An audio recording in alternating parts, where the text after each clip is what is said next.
In our next example, what we're going to do is demonstrate how to show alert messages on the page. So these are items that would typically show up on the top of the page on a page refresh that lets a user know that they performed a certain action or to give them a particular warning.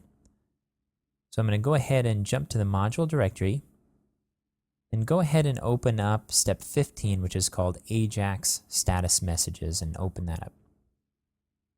Go ahead and copy the entire code and paste it over the code that's currently in your interact.module file and save it. This file is identical to our previous one, except we've added these two new lines here.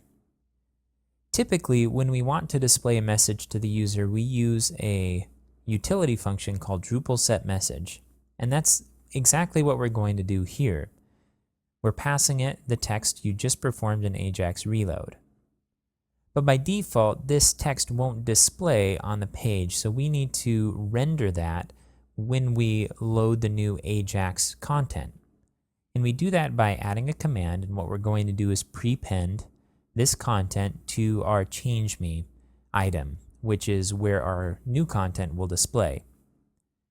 What we're doing is running Ajax command prepend on change.me, and then we're passing it the rendered HTML by running theme status messages. And what this will do is grab all of the status messages that have been added to the queue and render them in some HTML. And then this will get passed in and then prepended to the content.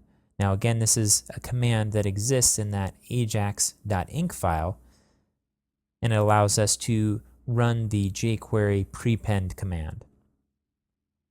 Nothing else has changed here, so let's go ahead and save this and jump back to our page and refresh it. Okay, let's go ahead and click the link. We have our example code from before causing this alert and the style change on the page. I'm going to go ahead and click OK.